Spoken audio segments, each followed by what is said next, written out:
bit louder. Okay, hello. Yeah.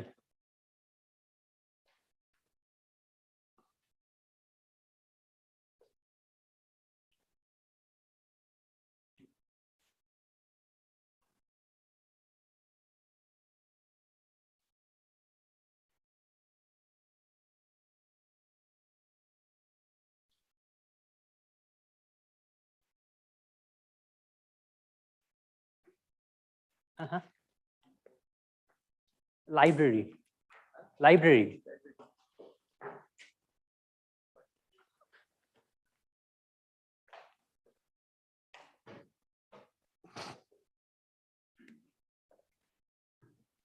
Okay.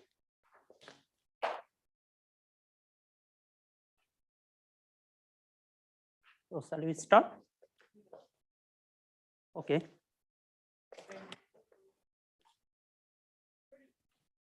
It's okay. Okay. Okay. Good afternoon, everyone. First, I would like to thank the organizer for the invitation.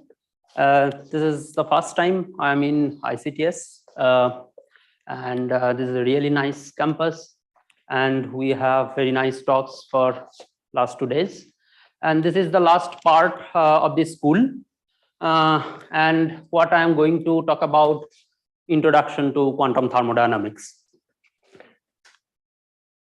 Here is the outline of my talk. So what I am going to do, first I will give a brief introduction to what do we mean by quantum thermodynamics, or what are the general purpose. Then I will give a historical background, where does this field start from, and why this has become a very interesting field in recent times, and what are the interesting observations, both theory and experiments. And then in order to understand that, what are the theoretical framework or very elementary framework that we need to understand. So I'll briefly discuss that. Then I also have some experimental platform, which has been tested. Okay, so this I will present. And let's see, so the whole idea, it's not that I fully understand all these experimental technicalities or details, but since the whole idea of this workshop is just to cross-pollinate the idea of different disciplines, so I put it, and let's see how things goes. And finally, we make a concluding remarks. Okay, so here is the introduction. So the first question is, what do we mean by quantum thermodynamics? Okay, now there are several approaches. So we would like to follow the most simplest, which is in close analogy to the classical thermodynamics. Okay, so it can be, we can say in this way, that it goes beyond the traditional thermodynamics by accounting for effects imposed by the laws of quantum mechanics. Now, what do I mean by that? So the first thing is that, what do I mean by traditional thermodynamics? That means the classical thermodynamics that we are familiar with. And what is the basic principles or philosophy of classical thermodynamics? If you recall that the thermodynamics, originally was invented to describe and optimize the working principles of steam engine in 18th century. Now, in reality, the steam engines is very huge, right? Massive objects, right?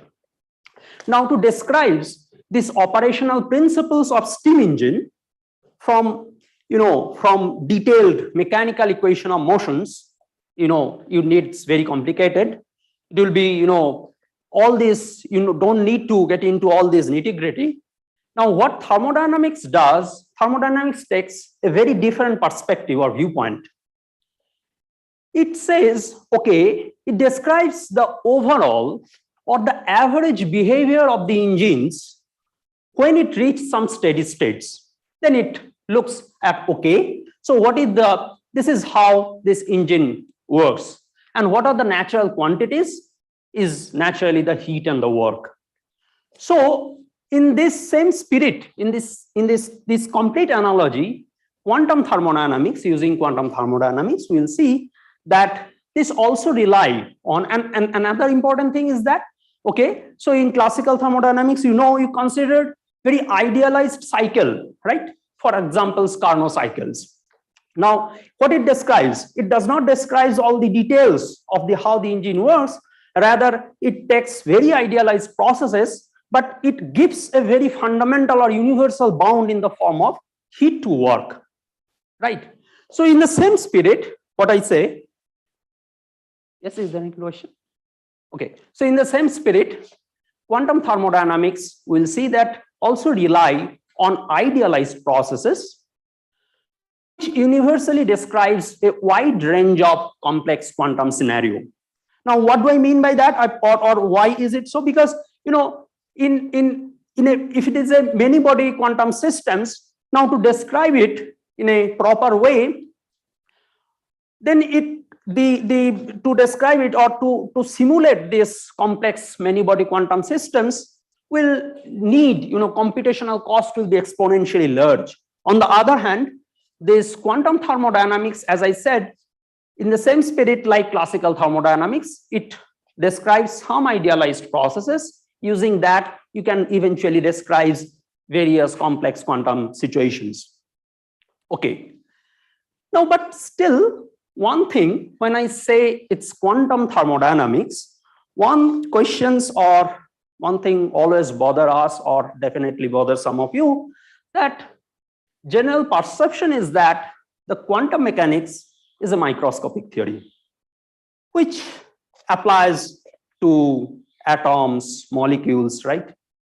On the other hand, when you say thermodynamics is a macroscopic theory, okay, it applies to engines. So is it really just, yes. It is not always. No, not true. That's the questions. Yeah. That's exactly. I mean, that's why I just said its apparent perception is the following. Yeah. So this is how the general notion is. Okay. So then the question is it at all justified to call a subject or quantum thermodynamics? Well, so that's what.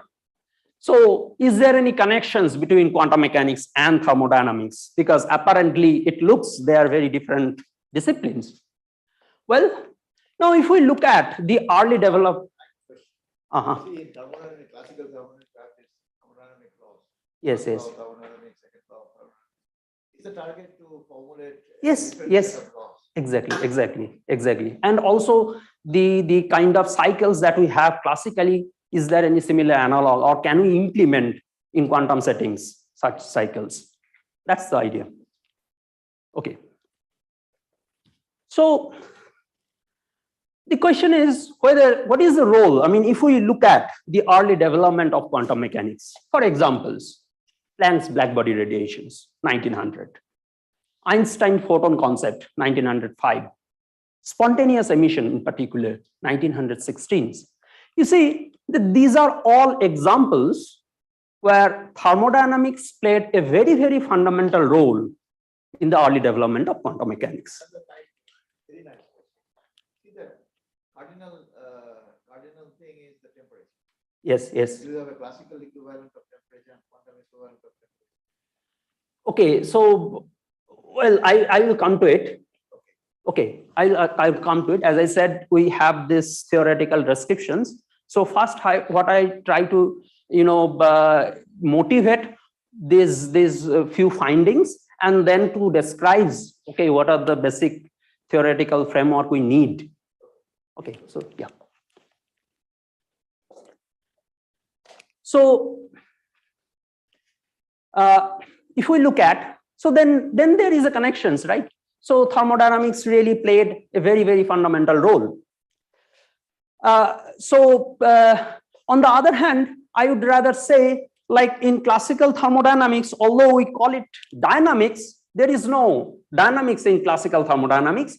On the other hand, quantum mechanics, when you have quantum thermodynamics, because the fundamental equations of quantum mechanics is a dynamical equations. So quantum mechanics really, brings dynamics into thermodynamics. And there is a very nice review by Ronnie Kosloff. So those who are interested, so quantum thermodynamics from a dynamical viewpoint, you can look at. And so the reason behind it, that thermodynamics is really, in the sense, it is not restricted, as Professor Bimalendu was saying, that it is not restricted only to macroscopic objects or things. It's really universal. Okay, as correctly pointed out by Einstein, that it is, thermodynamics is the only physical theory of universal content, which I am convinced will never be overthrown within the framework of applicability of its basic concepts. Now we have to really understand what is the framework of applicability of its basic concepts. So we will get into that. Okay, so that we can apply thermodynamics, okay, even to smaller systems. Well, there might be some, as I said, there might be some small size, there might be fluctuations could be dominate, or if you have any quantum effects that maybe you have to take into account properly. But okay, so we will see as we go along.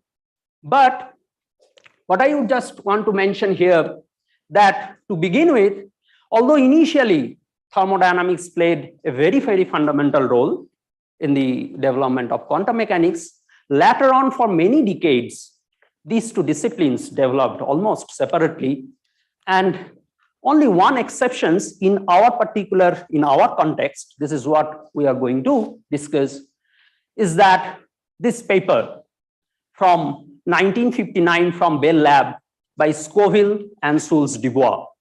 So why this paper is important, and this also makes sense, the connections to this workshop, because it is eventually started with the lasers and the masers. So this paper is important because this you can think of, this is the first paper of first quantum heat engine models. Initially, it was, you see that it was proposed much earlier, but it was overlooked for many years and only recently gained, huge interest, and several variants has been proposed. So we would like to look into this model. Yes, here is it.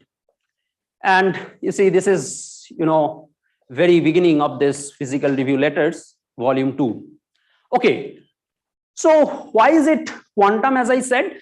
Because this is the first quantum heat engine model where the working medium has discrete energy levels.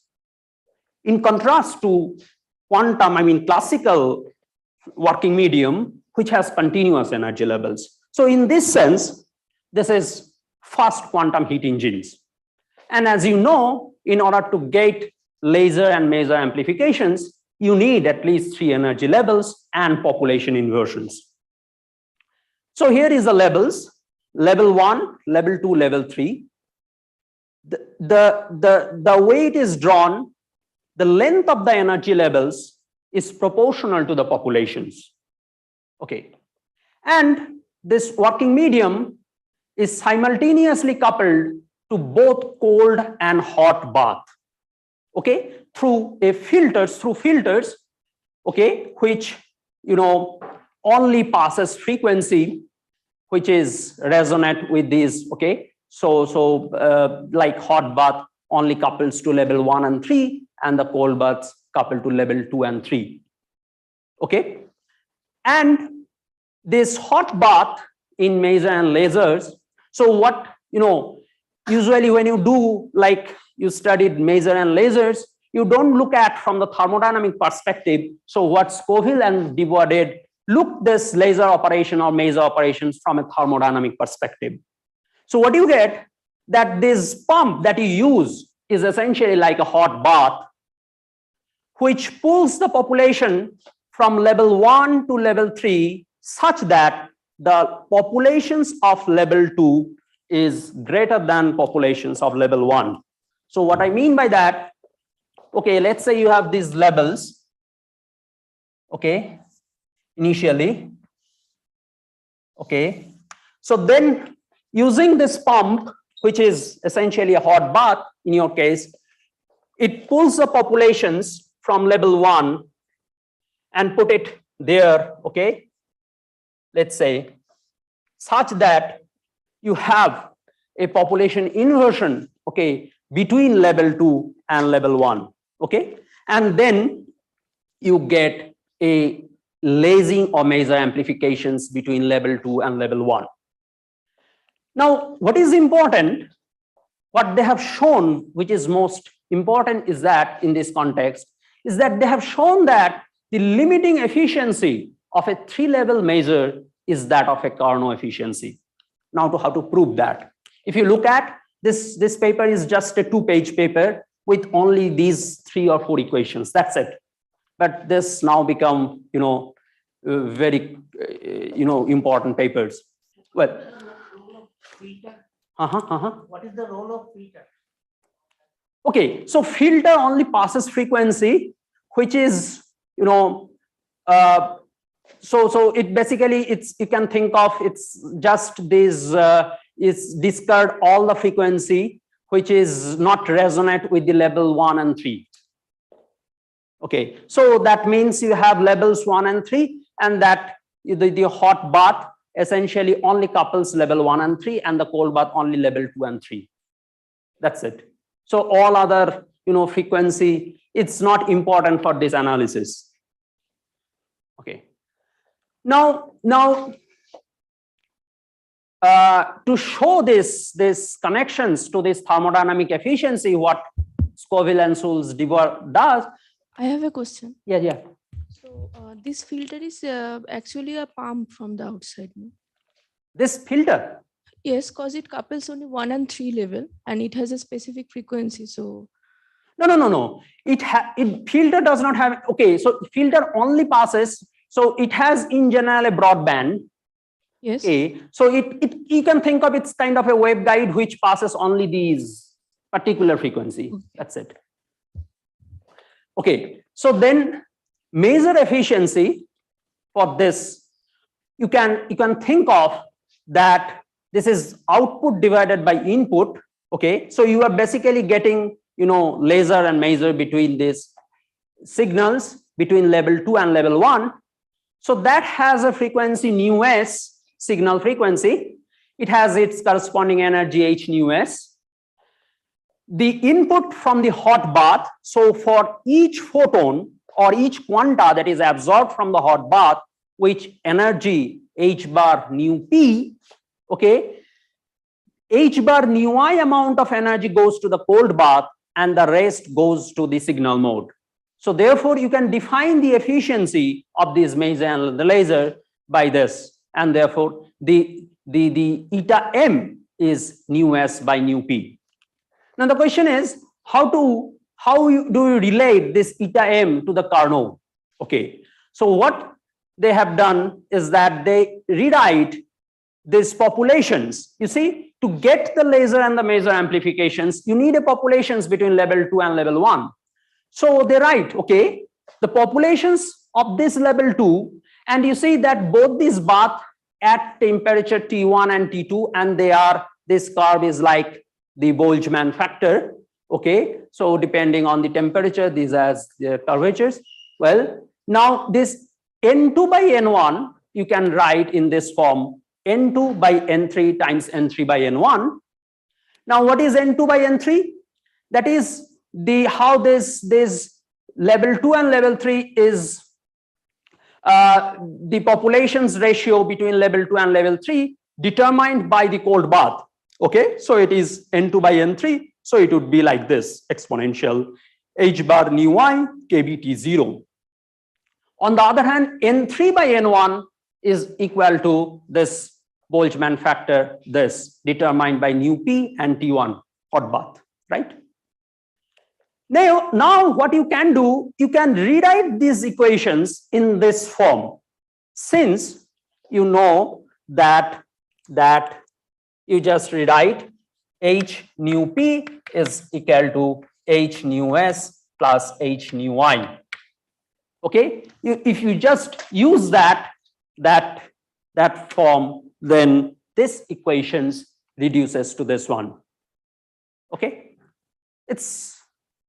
shall I do it? Is it understandable? Right? If you just break it, and use these relations, right? Now, this is now very interesting. Now you see, this is TH, T0, TC, and TH. So this is Carnot, and this is 1 by eta m. Now, the argument is that in order to get the laser and major amplifications, you need population inversion. That means this N2 by N1 must be greater than equal. So therefore, the argument of this exponential must be greater than 1. That means eta m is always bounded by Carnot. Now you see, the entire analysis is so simple, but it provides a very beautiful results at the end. And you see, the second thing is that, so therefore this is a fast quantum heat engine model. Second thing I should mention here, this analysis is semi-classical in nature.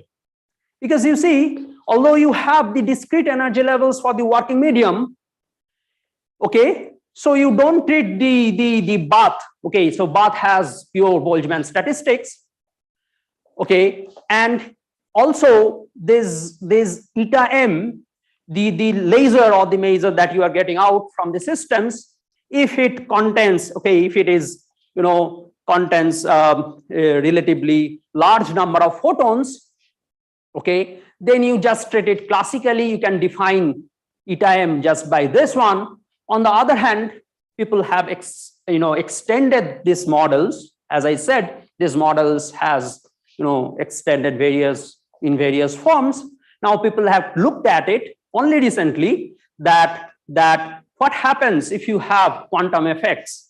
Okay, so let's say the signal that you are getting, it's not that intense, it contains few photons. Then you have also quantum fluctuations. Well, so that part I have not included here. I am just, you know, state these results. The observation is the following, that if you have this, let's say, eta, and the amplitude of this coherent light that you are getting, if it is really small, okay, so from 0, let's say, to 10, here it is this Scoville-Schulz-Dubois, okay, so this eta SSD, okay, then efficiency roughly goes as this. It approaches the classical efficiency, but as this signal becomes, you know, weaker, very weak signal, then it also has quantum fluctuations, then it degraded, okay, and it reduces to this SSD limit in the classical, you know, large photon number. Okay. Hello. Yes. Here, center. Yeah. So this is a dynamical equilibrium you are talking about, right? So because this pumping is on, so then when we are writing this exponent of h nu by kb t0 and h nu kb t1, are you assuming this level 2 and 3 is in thermal equilibrium with T0 and yes. So as we are dealing with dynamical equilibrium, then this thermal equilibrium, to reach thermal equilibrium, it will take time, right? No, okay. So here you see, as I said, this is a very simple, you know, descriptions where there is no notion of time is involved. It just assumed, okay, if this, you know, this you are getting in a steady state, so the system is already equilibrated with this hot and cold bath with this temperature. Now use just this argument of this population inversions, you get a bound on that. That's it so far. Yes, you can do, yes, the point you are saying, like, you know, you can do a more systematic analysis, write down the master equations, you can derive it, okay, and essentially you will get some modifications. As I mentioned here, it's essentially this work has been derived, as we are saying, like these dynamical equations and so on. But here, this analysis, I just, you know, historical reasons, this is, I mentioned, this is kind of the fast models, okay, so known so far, okay. Now, as I said, this model. I have a question. Yes. So in classically what we have seen in thermodynamics Carnot cycle, there is a heat source and heat sink, right? Yes. Okay. Let me point it out. Yeah, true. Second thing, yes, very important part is that, when you have classical, I just forgot, in classical thermodynamics, when you have studied various engines, the form of the engines that we are familiar with is kind of strokes, right? So the working medium, in one stroke, it is coupled to the hot bath. Next stroke, it is detached. You have some another process. Again, it is coupled to cold bath. Now, in these situations, although we are saying that it is an engine, but you see that this working medium is simultaneously coupled to both cold and hot bath, right? So this is a very different kind of engines in that respect.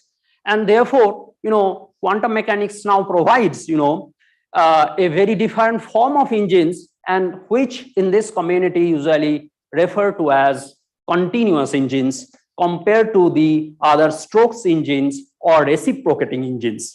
Okay, so we'll come to that, and one can show, this has been shown, they are equivalent. This you can understand, they eventually, the efficiency is still bounded by Carnot, even though it is a different form of engines. Does it answer your question? Okay, very good. Well, so now this is, as I said, it's very old. Now the new interest, recent interest roughly started very recently. And if we just, identify, it is roughly 2003 when this paper came with, Marlan Scully with Sourav, G.S. Agarwal and Herbert Walther proposed this very interesting idea, okay? Extracting work from a single heat bath via vanishing quantum coherence. Okay, now you see, once I say this, it strikes because it's apparent violations of thermodynamics. Extracting work is possible from a single heat bath, but you say, using vanishing quantum coherence. So they are proposing using quantum effects, it is possible to, overcome certain bounds or something like which is allowed by classical thermodynamics. You can go beyond that. And now this triggered, lot of interest, and eventually in 2016, there are experiments. Okay, first quantum atom heat engine has been realized in radio frequency, Paul trap, trapping calcium ions. So I just summarize, okay, few, interesting observations or papers. Some of them I'll, discuss briefly, and therefore in very recent times, this hype like rise of quantum thermodynamics and so on. And there is 2017, there is experiments like quizzed environment boost engine performance. A tiny engine can surpass the Carnot limit of efficiency when researcher engineers thermal properties of the environment. Again, it's apparently looks that it is a violations again. So you can go beyond Carnot using quizzed reservoirs. And again, very recently, there is papers using quantum coherence, power boost and so on. Okay, so now this may lead to some misconceptions or misunderstanding. So I will discuss this later on. Okay, but before that, just to avoid, so that it does not create any misunderstanding, I just briefly, or qualitatively discuss that this is not a violation of thermodynamics. Okay, as it's, you see, this is from the abstract, or this is what in their abstract they wrote, exploiting quantum coherence without violating the laws of thermodynamics. And in the abstract they wrote, the deep physics behind the second law of thermodynamics is not violated. Nevertheless, quantum Carnot engine has certain features that are not possible in a classical engine. Okay, so I just, give you why this, it is possible, and then we will again come back to it when we have this more theoretical framework and we'll discuss. So essentially what they have considered is a photo-Carnot engine. It's a micro maser or micro laser, and what it does in micro maser and micro lasers, instead of, pump, you just inject hot atoms, right? So already, excited atoms into this cavity.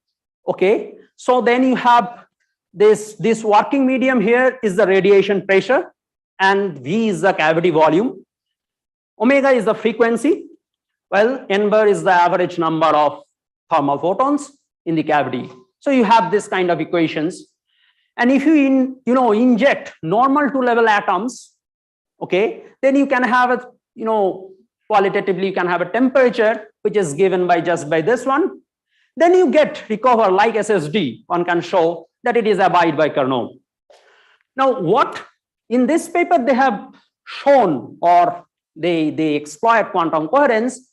Instead of, they suggest if you have, instead of a two-level atoms, what they call is a phasonium fuels. This is nothing but a three-level, atoms, which have the two lower levels are degenerate. It's basically the idea of this lasing without inversion. Okay, so where these two levels, can support a very small amount of coherence. Okay, so essentially using lasing without inversions, you just cancels this stimulated absorptions and retain the emissions one, and you get this lasers or masers. Here similarly you have this kind of fuels, they call it phasonium fuels, where this lowest two levels can support a small amount of coherence with amplitude, say epsilon, and phase phi, and this has the reported. Now you see that depending on the phase of the phi, the efficiency can be above Carnot. But from there, if you conclude that it is violations, it would be wrong, because you see that this is a different kind of, bath. Okay, so the phasonium fuels, the temperature, the bath is not only characterized by a single temperature, but also by phase. Okay, so in this case, if you have a similar kind of analogous equations, it would be like this. So if you take into account the phase of this bath, then you have a similar kind of Carnot with an effective temperature, if you like.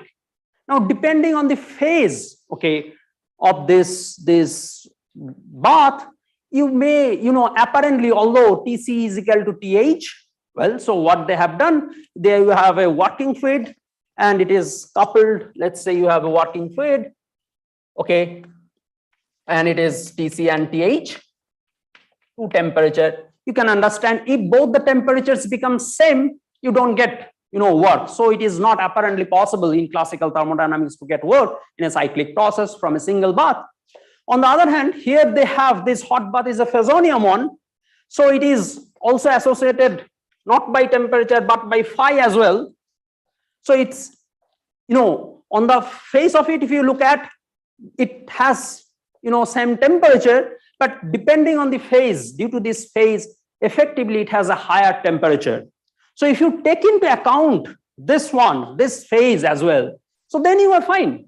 Okay, so that's why I just mentioned, because the Carnot bound in classical thermodynamics, you do not have all sorts of, non-trivial baths which quantum mechanics provides, like this phasonium or this non-thermal quizzed one. So the Carnot bound is derived based on assuming that the bath is always thermal, right? On the other hand, if you have a different sorts of baths, then, comparing with the Carnot doesn't make sense. So if you just take into account, the message is, if you just take into account this cost, okay, or this quantum coherence effect as well, so then you still find that it is overall or effective, you have a higher temperature and it's bounded by, abide by. So it is not a violations in that way. So it's a kind of a different systems. Okay, so therefore it is not a violations of the second law as correctly pointed out by them, but it has certain features which is not allowed. And the question is, can we exploit or take some advantage out of it? Yes. Yes. Can you again please say like what the n phi bar that actually? Well, so the n phi means n phi bar means these average number of photons in presence of for this phasonium one. This is how I denote. Okay, so I will again, well, see, I briefly mentions so that it does not, create any confusion.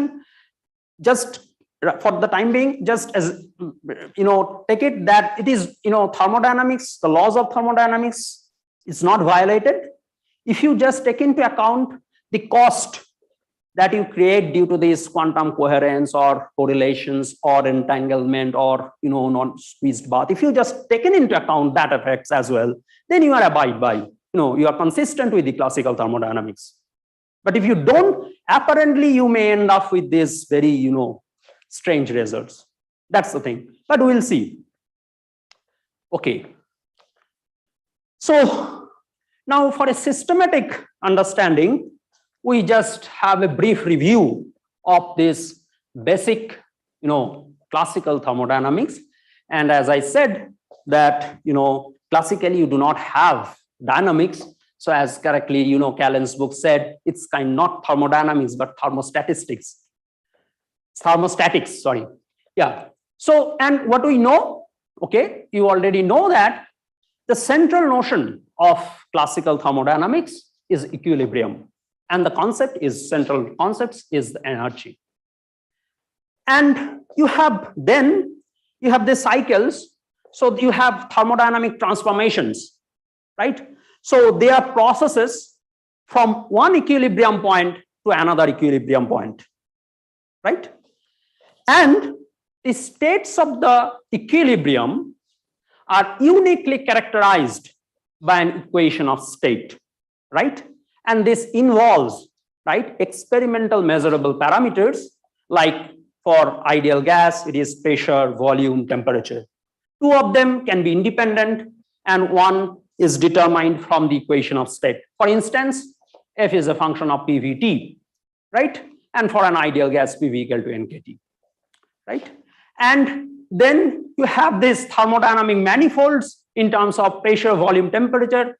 Okay, so this is what is F? F is the characteristics of the system.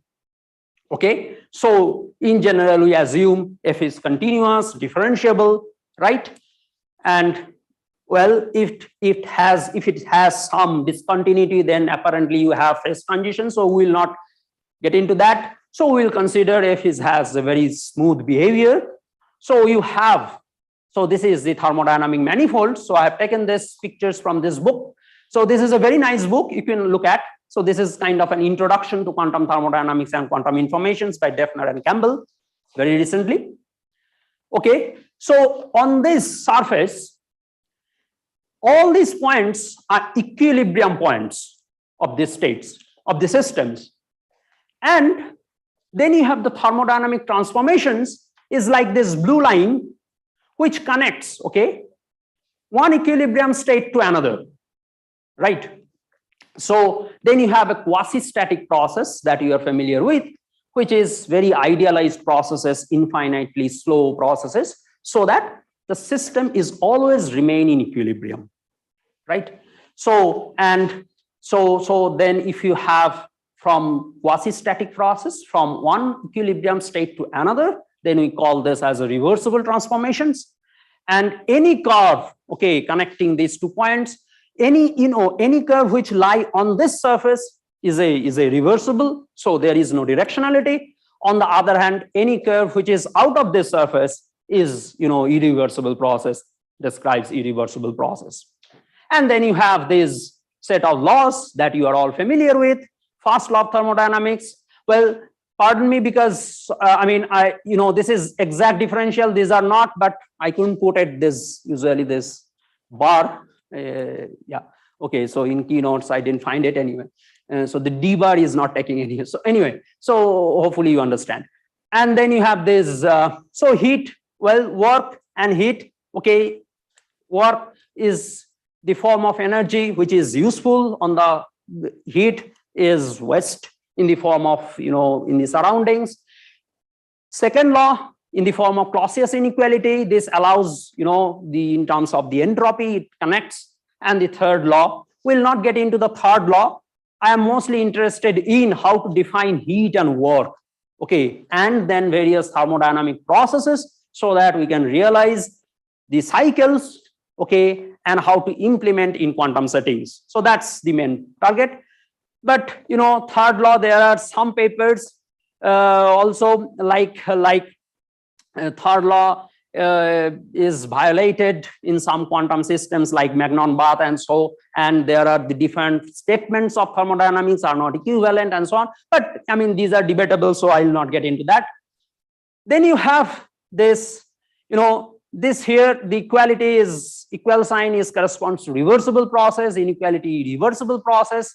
In the same way, the another variant in terms of the entropy productions, Prigoghine's entropy productions. Here you defined, okay, so this small s, well, so which depends on both space and time. That means it's a local variables. It may not be homogeneous. So it depends on space and time, and how it changes the delta s, okay, changes with time. That defines, okay, how this rate of this entropy productions. And this can be written in this form of, if you have studied in terms of set of xk is some extensive parameters. So this can be written in terms of some forces, thermodynamic forces and fluxes. Okay, so entropy productions is the sum of the product of the individual forces and fluxes. The fluxes also if you do a linear response, then you have also it proportional to this thermodynamics, various thermodynamics, forces with the coefficients Lij, they are kinetic coefficients, and they are in the linear response regime. Okay, you have these reciprocity relations, Onsager reciprocity relations. But anyway, we'll hardly get into this part. Only apart from one point, we need this sigma, or the time integral form of this sigma, which is denoted by capital sigma. Most of the time, we'll focus on how to define heat and work in this quantum situations. Well, okay, so with this, let us get into this, how to define this one, fundamentals of quantum thermodynamics. So this set of equations actually derived by Robert Alinsky in this paper 1979, but again all these equations becomes much more useful only in recent times. Well, so the whole idea of quantum, when we need to define, to identify what is the heat exchange and the work done. And for the time being, as I said, that we have seen it's a kind of a different set of SSD is a continuous engine, but for the time being, what we are familiar with, the cyclic engines like Carnot, Otto, and so on. So we'll discuss that, and then I will come to the continuous one, because the continuous one is a little more complicated. So we would like to first identify how to define heat and work in such strokes. Well, then you have, as I said, it's a dynamical equations. Quantum mechanics introduced dynamics. So essentially, you consider a quantum systems in contact with a thermal environment, and you are already introduced to master equations, right? So it is described by a density operator, system density operator, and also it has a system Hamiltonian parameterized by some parameter lambda. So the lambda is a control parameters. Now, what would be the lambda is? Well, so the lambda could be, depending on, it could be the frequency, angular frequency. Usually the working medium in quantum systems, it is either modeled by harmonic oscillators or spin. For harmonic oscillators, it could be angular frequency or magnetic field or volume, piston volumes or anything. We'll see as we go along. So this is the system Hamiltonian, because essentially you are changing the systems. Well, so some control parameter you need. So that's the lambda. Then the system dynamics is given by this one, right? So the L, the Lindblad, also parameterized by the lambda. It accounts for both the unitary as well as non-unitary dynamics. So the unitary due to pure Hamiltonian evolutions, and non-unitary since the system is interacting with the surroundings.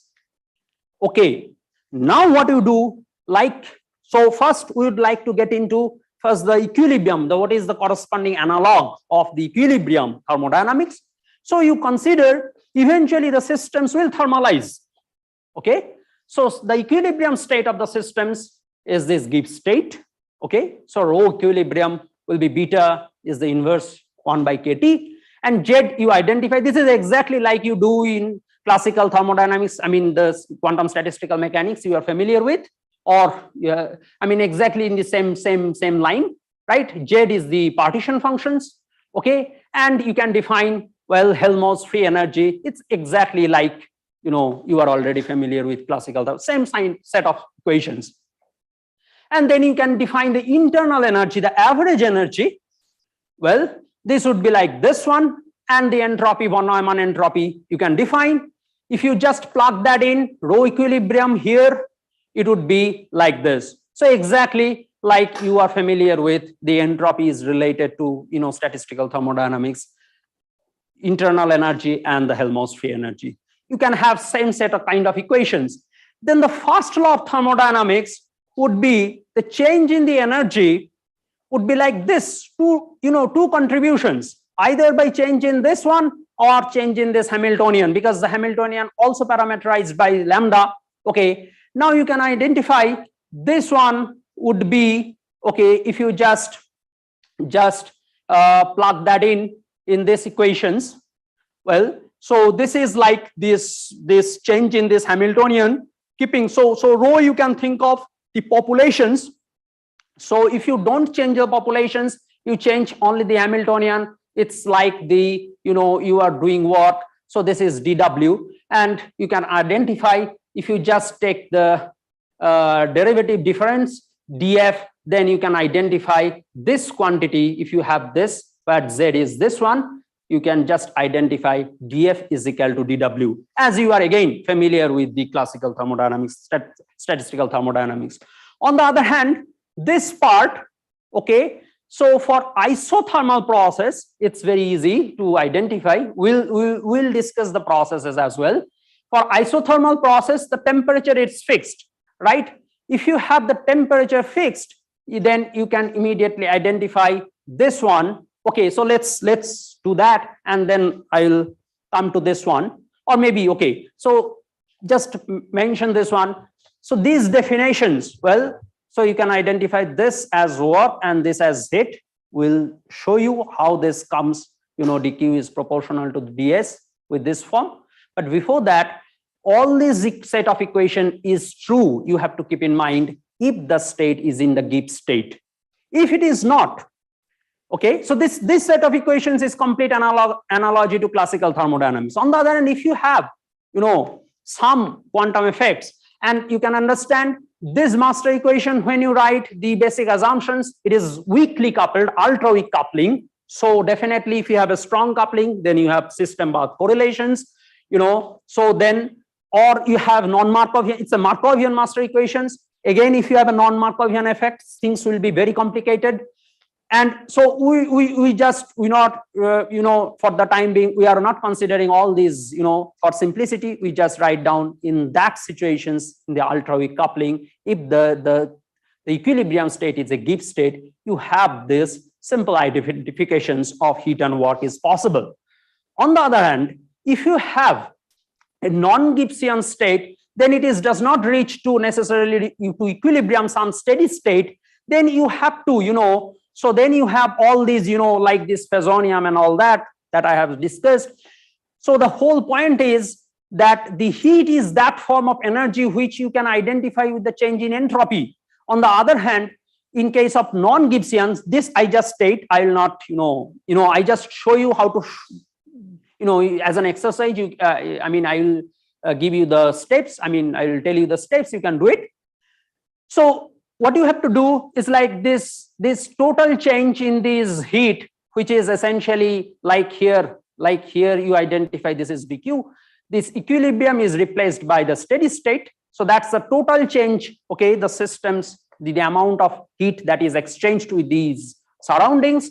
But this total change of this heat is not essentially the entropy, you have to subtract some quantity. So this is essentially the cost that you pay to keep the system in some non-equilibrium states. due to quantum coherence or correlations and all that. So that part you have to, compensate, and this you can identify with this form, okay, where people call it information free energy and all that. Well, so but this equation, I mean, I'm not getting into. Let's first focus on, at least in this school, the very elementary one from the Gibbs states, Hello, how to identify heat and work. And So I have a question. Yes. We know that entropy is nothing but a disorderedness or randomness. So in classical thermodynamics, so how can we explain that disorderedness in you quantum? have also exactly, you like, this is a thermal state. It's again, it's a mixed state. I mean that if you have a density operator, you have the pure state, mixed state concepts, all that you can extend exactly in the same way. Yeah, so exactly, it will maximize if you write down this entropy. So the thermal states, if you have an equilibrium, so that will maximize the entropy. Based on that, you can derive. Okay, so let's say you have, black body radiations, you can derive these distributions. Okay. Yes. No, I'm just asking that how can we explain the disorderedness practically in quantum thermodynamics? I mean, disorderness in what do you mean here? I mean, we know that entropy is nothing but disorderedness or randomness in classical thermodynamics. So in quantum thermodynamics, is it same? I mean,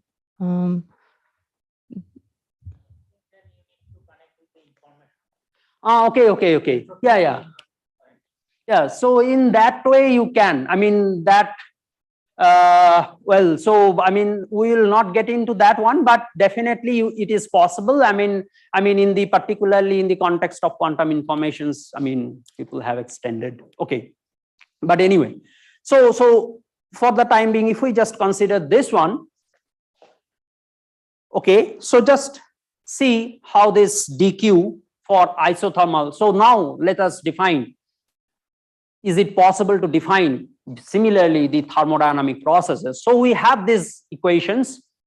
Okay, the entropy is this. So for isothermal processes, if this temperature is constant, then this S is equal to this one. So ds will be dE and minus dF, and dE you just substitute this one minus dF, and dF this part, so this goes away, and therefore you are get ds is equal to this one, and this is beta dq. So you can identify. So then you have exactly the same set of equations that you are familiar with, classical thermodynamics.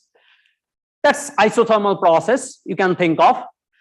Interesting is, what about isochoric process? Because classically isochoric is a constant volume process. Now you have a quantum systems. What do you mean by constant volume? Well, as I said, usually the quantum systems are modeled by either harmonic oscillators and spins. And in this case, you can think of the angular frequency is inversely proportional to the volume. Okay, so the volume is inversely proportional to the frequency. That means if you have, let's say you have this harmonic oscillators, okay, and then if it has a frequency, and then it again increases, so its volume increases, that means the frequency decreases. On the other hand, so this you can think of, so this volume, this frequency decreases, so that means volume increases, so that means kind of an expansion process it will be replaced by a frequency compression, and similarly compressions will be replaced by frequency increase. Okay, so that is the kind of analog you can think of. And then, so like for examples here, you can think of the harmonic oscillators. So here E is, if you like, E is,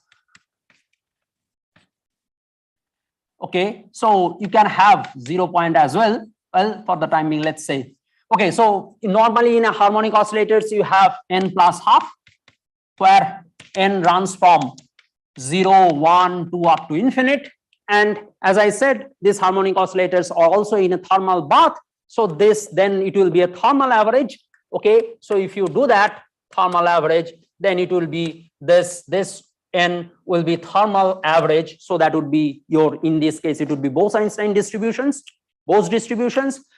Okay, so then what does that mean? D, well, I don't put in bar anymore. So now you can have, you know, two contributions like N d omega and omega dn, right, apart from H bar, right? So now you see that this dn, change in dn, you can think of it's a change of populations. So that is kind of, you know, the amount of heat that is exchanged with this bath. On the other hand, this frequency change, you can think of that's kind of an Hamiltonian change in the Hamiltonian, keeping the n fixed, that is the populations of the level fixed. So that means, so that's kind of an work. So here, then you can think of this, you know, in a cycles where you have this isochoric process instead of this PV diagram, you have this N omega diagram, okay, in the quantum settings, and isochoric process will be replaced by constant frequency.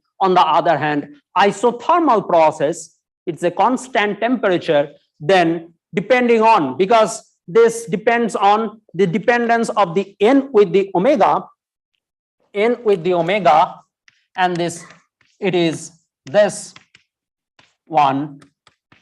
So keeping the temperature fixed, you just, you know, plot N versus omega, depending on the temperature you have curve, right? So it would be steeper or flatter and so on. So that corresponds to kind of isothermal processes. Okay. Now the most interesting part is the adiabatic one. Well, so if it, what we know that in isochoric, so you see isothermal processes, you have a change in both heat and work, right? So the D is equal to, you know, involves both heat and work. On the isochoric process, classically does not have work involved. PdV is 0. So similarly, if this, you know, the Hamiltonian does not change here, the frequency does not change, this dW is absolutely 0. So all the change in energy will be in terms of heat. On the other hand, adiabatic, classically we know it does not exchange heat in a reversible process, right? So far we are considering only reversible one. So dq is this one. Well, so that means you do not change the populations and the entire change in this one. Okay, now here is a trick that classically the adiabatic process, the way we realized, is a very fast process, so that no, there is no exchange of heat, but there is a quantum adiabatic theorem. If there is a very sudden, you know, perturbations, then definitely it will change the populations.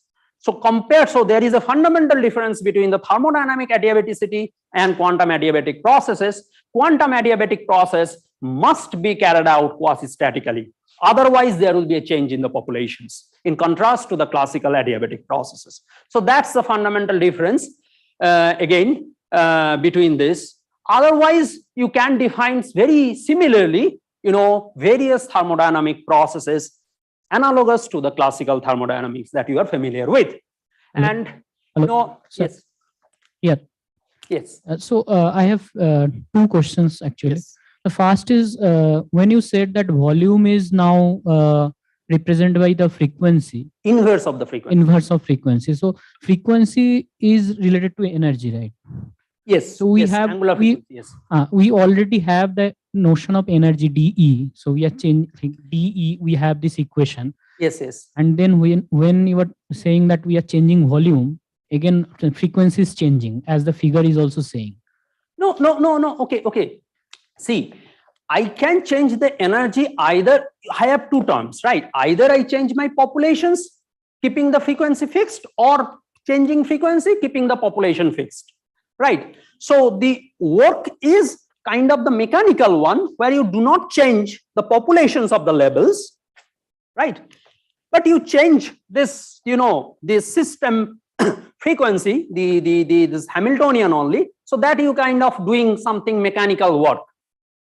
Okay, so in that way, it is identified as a work. Okay, on the other hand, here you do not change the Hamiltonian. So this precisely comes from this one.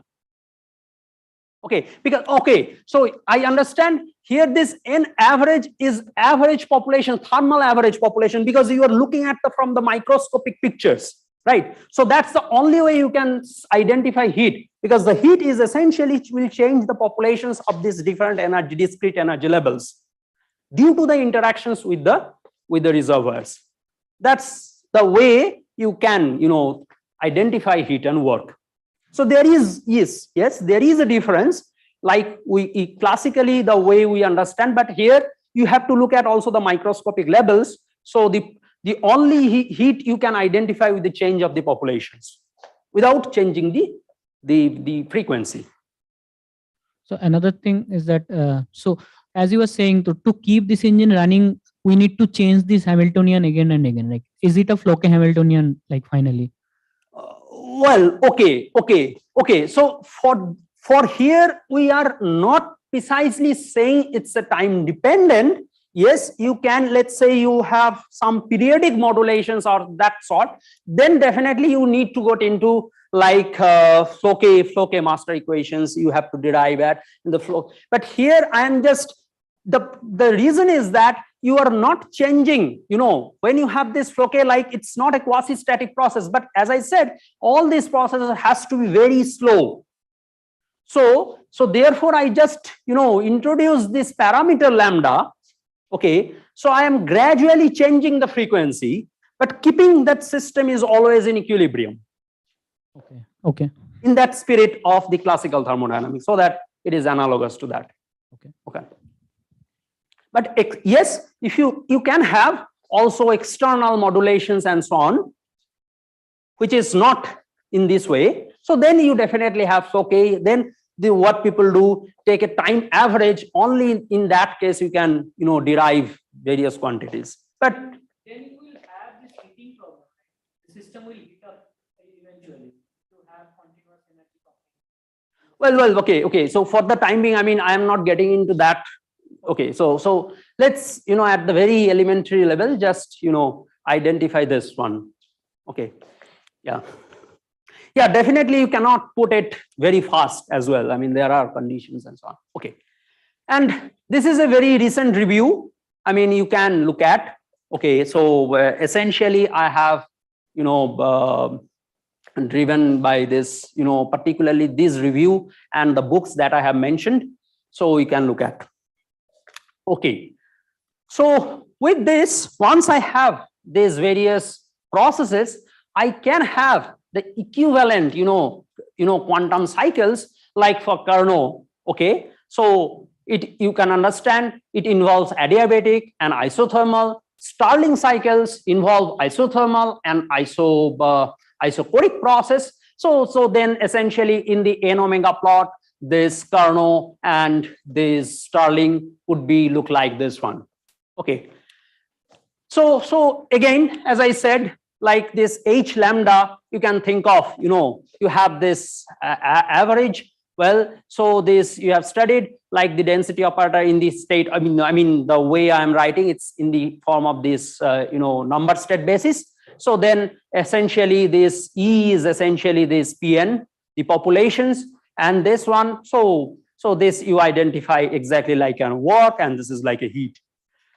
Now, most important part is that the cycles, which is Otto. The reason I am saying that in this Otto cycles, this adiabatic, you can understand if it is a reversible process, it's an isoentropic process.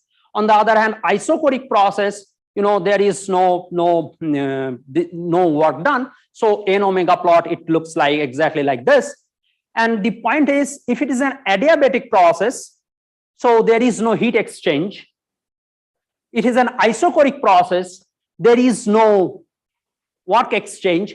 So Otto cycles, you see that each strokes of the Otto cycles corresponds to an exchange of either work or heat, not both simultaneously, and therefore it makes very attractive to implement in quantum settings. And particularly the various experiments that has been done in quantum experiments, most of them realized Otto. Okay, except few. So most of them, because it is easy, because you don't need to, because in quantum cases, identify again heat and work, if you have different strokes, then might be complicated. So on the other hand, heat and work can be directly, identified from the change in the internal energy without need to differentiate. So therefore, this is quite attractive. Okay, so this is so far this reversible processes, and we'll see, maybe in the second half, how to implement such processes in real, practical situations. Arnab, one question. Yes. So this n omega is actually n bar, right? Yes, yes, yes. But so omega is just omega you can change by changing the trap, right?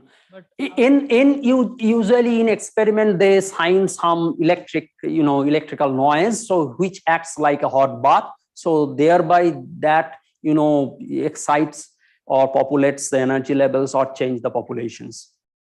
But is it a continuous? Uh-huh. Is it a continuous? N bar can be continuous, but n in general. No, this is n bar. Yes. But in the experiment, how do they give a? Well, okay, so I will show you. Okay, I will show you some parts, well, which has been done.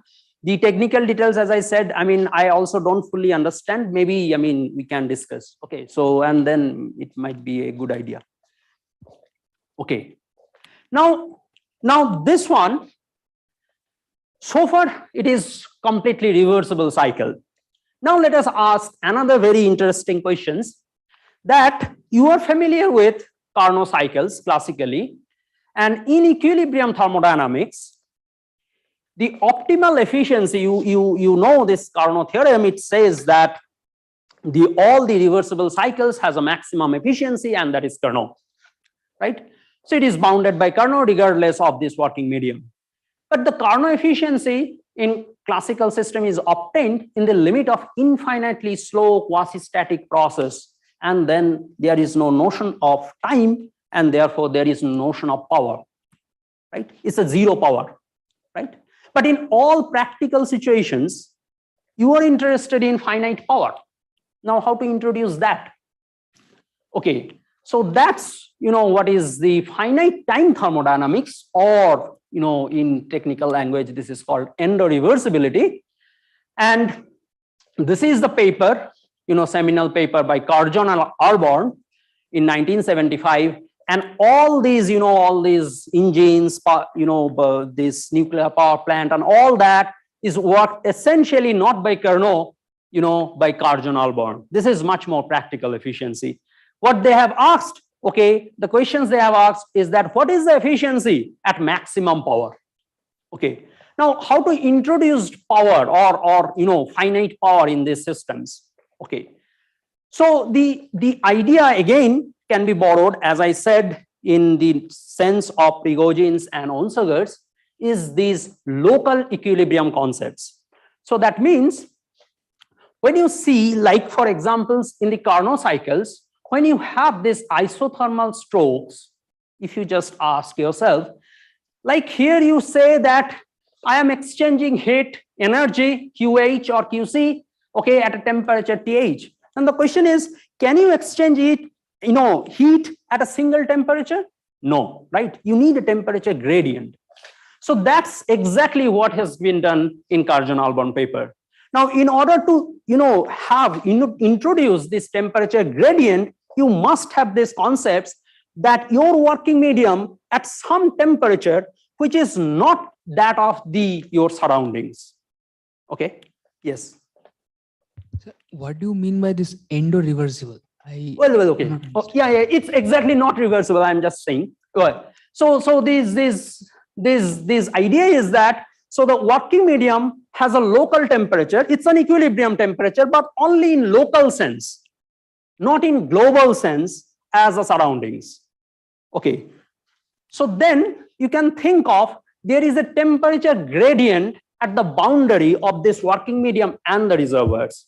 So like for examples here, okay, so Okay, so here this is little different. Okay, so for examples, here the let's say this temperature of this working medium is T1, but it is in some local equilibrium which is different from the global equilibrium temperature. So if you allow the system to relax, eventually it will equilibrate with the temperature of these reservoirs surroundings with the TH. So but there is a temperature gradient, and this happens definitely. This is still nothing to do with the quantum. Okay, this is purely classical. Okay, again, so I just this same idea has been again borrowed to the quantum size systems, but the idea is the following: in the classical systems, you have kind of in order to introduce time into this here, so you can think of, okay, your temperature of the surrounding TH, which is different. Okay, the systems working medium, when it is coupled to this hot bath, has a temperature THW, which is different from the TH, and here it is smaller than TH. Okay, and then you have these are all these kinetic coefficient depending on, okay, what kind of this boundary, I mean, what is the thermal conductivity of these materials is, and this tau H is the time required to transfer QH amount of heat. Similarly, QC, when it is coupled to cold bath, here it is opposite, because heat exchange goes from working medium to the surroundings. That means TCW is greater than TC. Okay, and so you can think of this is kind of a discrete versions of Fourier's law. Well, once you have that, then you can think of defined power, because now you have a temperature gradient. So then you have total heat exchange, that is identify the work and the total time cycles. Well, here I just mentioned in this Karjan-Alban paper, like if you have this Carnot cycles, you have this adiabatic strokes and the isothermal strokes, right? Now, classically, as I said, there is a difference between the classical adiabatic process and the quantum adiabatic process. Just think of, for the moment, classical adiabatic process. It's a very fast process. So you can assume that to complete the stroke, it essentially does not take any time, essentially. So all the time is essentially due to this isothermal processes. So the cycle time is precisely by tau H plus tau C. You are just assuming for simplicity that for adiabatic process, it does not essentially take any time. Okay, so if you do that, then this is the power, and essentially again the efficiency. Again, if you look at from this perspective, from the system perspective, okay, this solid lines system is in some local equilibrium. So with this temperature, well, this is just TCW, THW, this T1, T2. So in terms of that, the system is satisfying some reversible processes. So again, it is bounded by Carnot and will have this form. Okay. Now, if you just convert this TCW and THW in terms of the TC and TH, that's the original, not the local temperature of the equilibrium, but the surrounding temperature, that is, which is the fixed forever.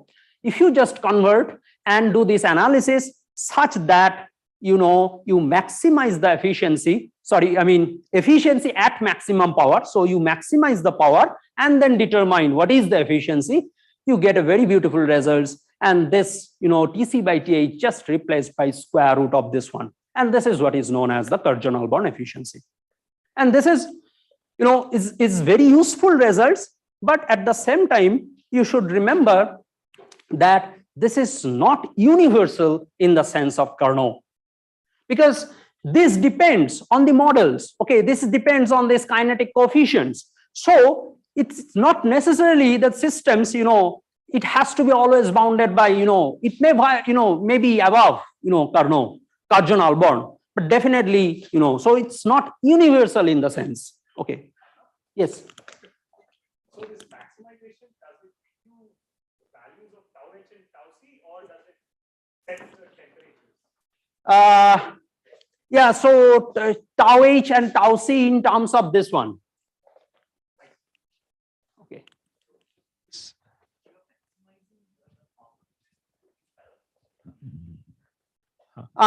Okay, so you maximize this power with respect to okay, so you identify like you have this temperature gradient, then essentially you just replaced, okay, so essentially you have to replace all these parameters, right? TCW, THW, tau H and tau C. So there is a relations based on this one. Okay, so you have this set of equations and you have this set of equations. Based on that, you eliminate TCW, TH and tau H and tau C. I see. Okay. So this doesn't sort of suggest like some optimal time scale. No. So therefore, this is not anyway universal. I mean, it can be above. I think, I mean, Van der Borek and others have done some work. Okay, so whether, you know, above or there is some optimal efficiency, some bounds, you know, in terms of efficiency and maximum power and so on. But this is, you know, the you know, most central results, and people have Arnab, one more question. So this TC and TH in this kind of end-reversible cycle are the internal temperature of the system. Yes, right? yes. So for example, now if I consider this oscillator as an engine, what determines the internal temperature? Okay, so you have to assume, so it has some temperature, okay, depending on this n bar. Okay, so that temperature is different from the surrounding temperatures. Okay. So that defines your local equilibrium. Okay, thanks. Okay. So this is very, very important. And with this, okay, so this another part. So that's all we need for these cyclic systems, you know, cyclic engines. Now let's come, okay, to this last part, which is, you know, this work extraction from a continuous engine cycles. Okay, so here I just mentioned whatever we have discussed so far, like you have all these isoporic process. Here you do not change the frequency, and then you have isothermal process, right? You have, you know, temperature is fixed. Now you can see that your energy levels are changing, so that means, you know, also the populations will change, and similarly and so on. On the other hand, here we have already discussed that it is possible to identify, because here you essentially change both these Hamiltonian as well as the populations, so it's easy to identify heat and work. The question is how do you define, you know, heat and work in these situations, because you see that here you do not change the energy levels of the working medium in the SSD model, right? Because, and it is simultaneously coupled to both cold and hot bath. Because, you know, in order to identify work, it is important this Hamiltonian, you know, has to change, right? You know, with some parameters.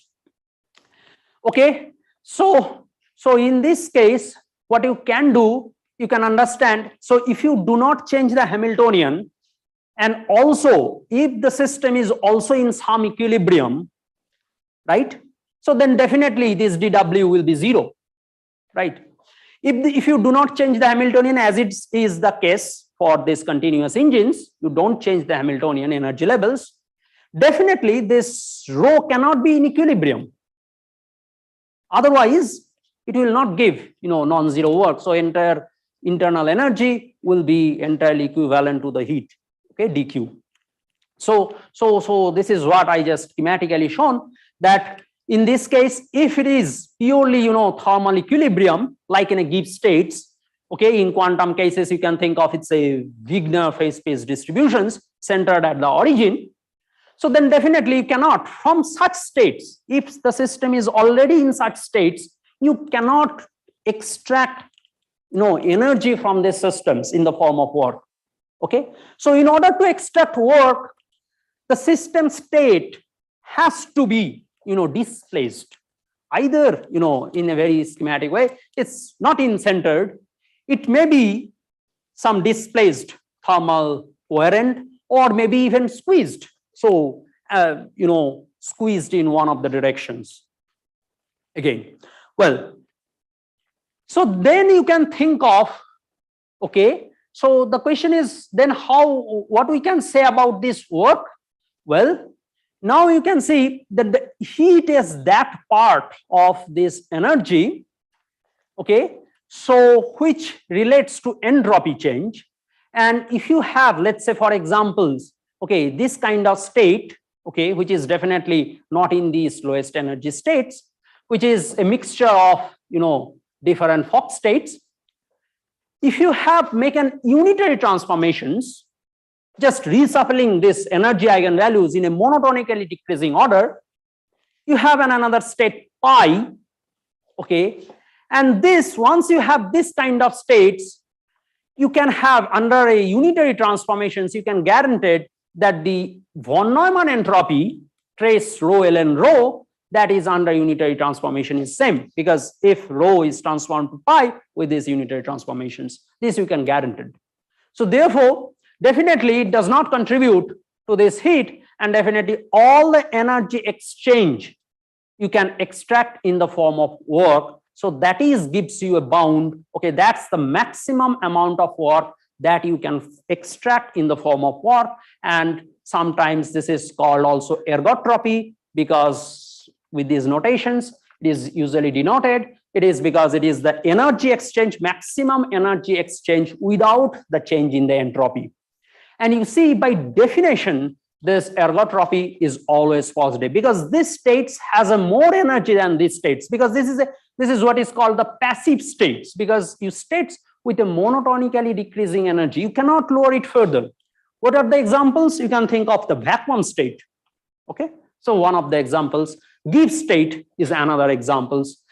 Now, any such states which is not in a monotonically decreasing order, its non-monotonicity gives you some active or what is called the non-passive states, and this is what you need in order to extract work from such states.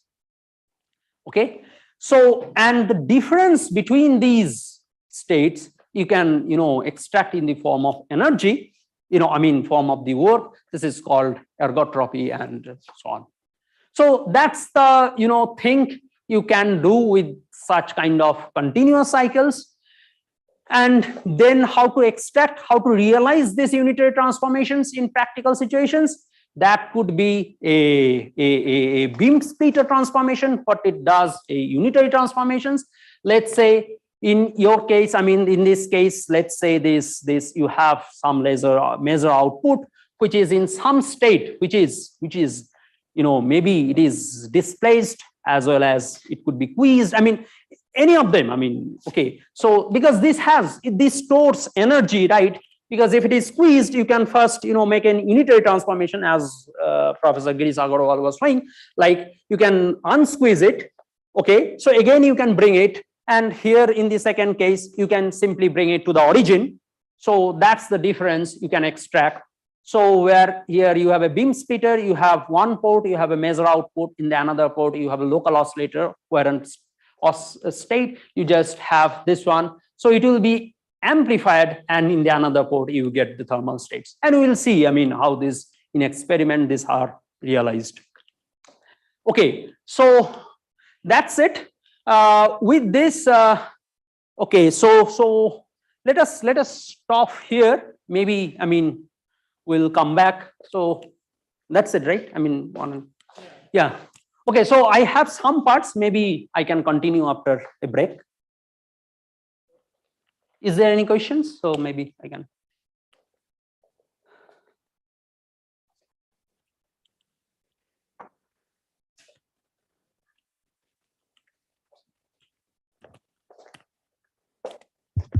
Can I ask one? Sure. Yeah. What are the lambda here? Sorry. What are the possible lambda in the Hamiltonian that you said that? Okay. So that's kind of the frequency you can think of. If it is a harmonic oscillators, well, so that might be interesting. Okay, so let's say you have a spin, it's a two-level systems. Okay, so then the lambda could be your magnetic fields. Okay, so for examples here in this case, if you have a harmonic oscillators in this case, like Professor Dattagupta was saying, like two-level systems you can think of also as an oscillators.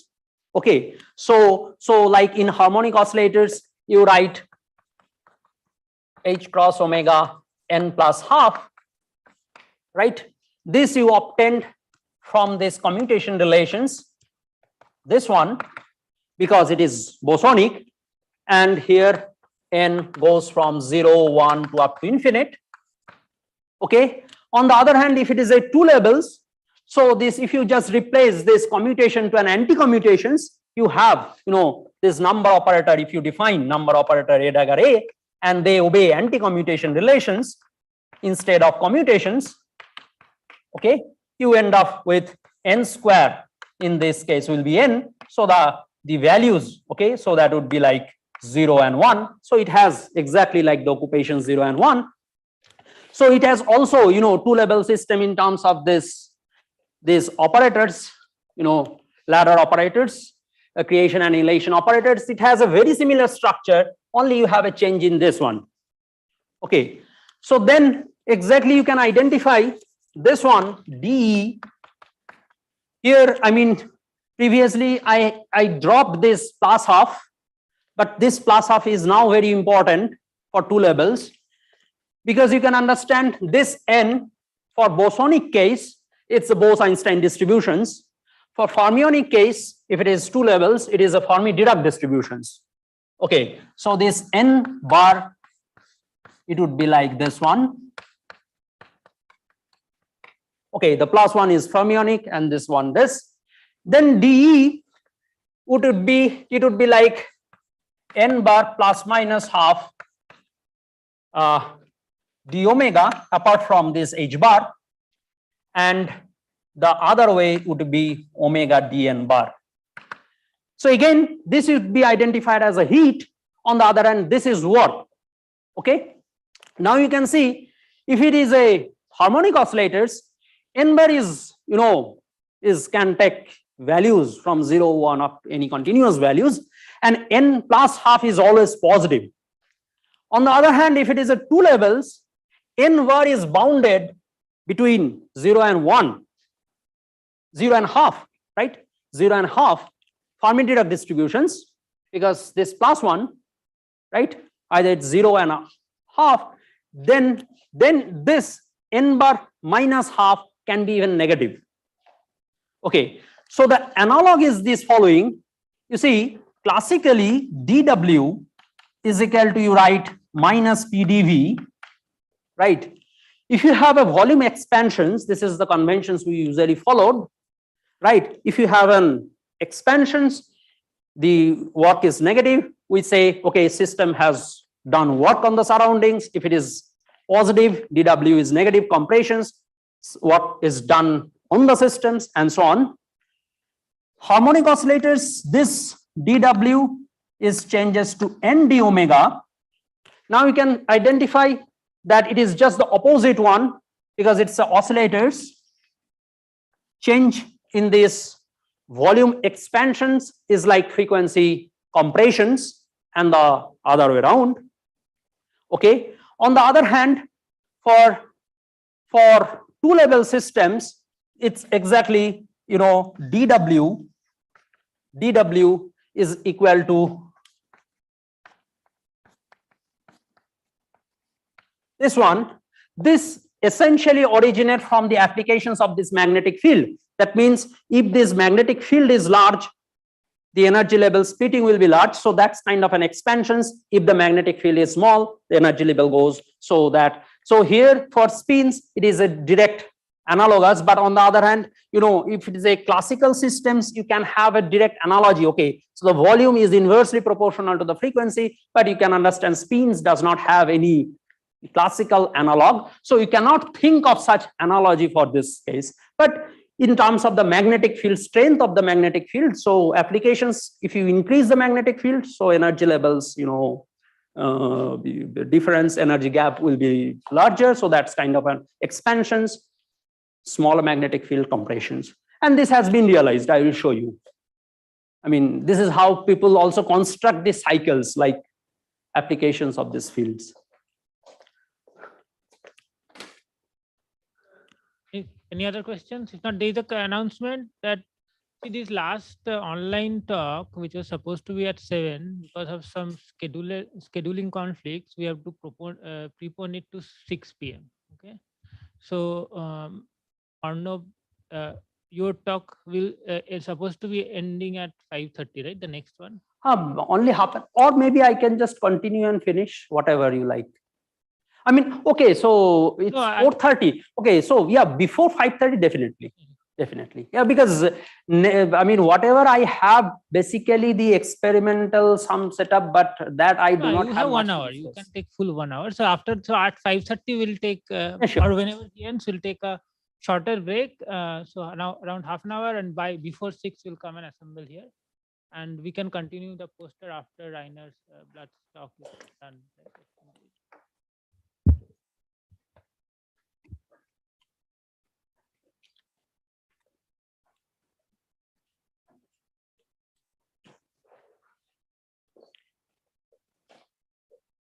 ঠিক আছে হ্যাঁ ভুলবো আজকে হয়নি তো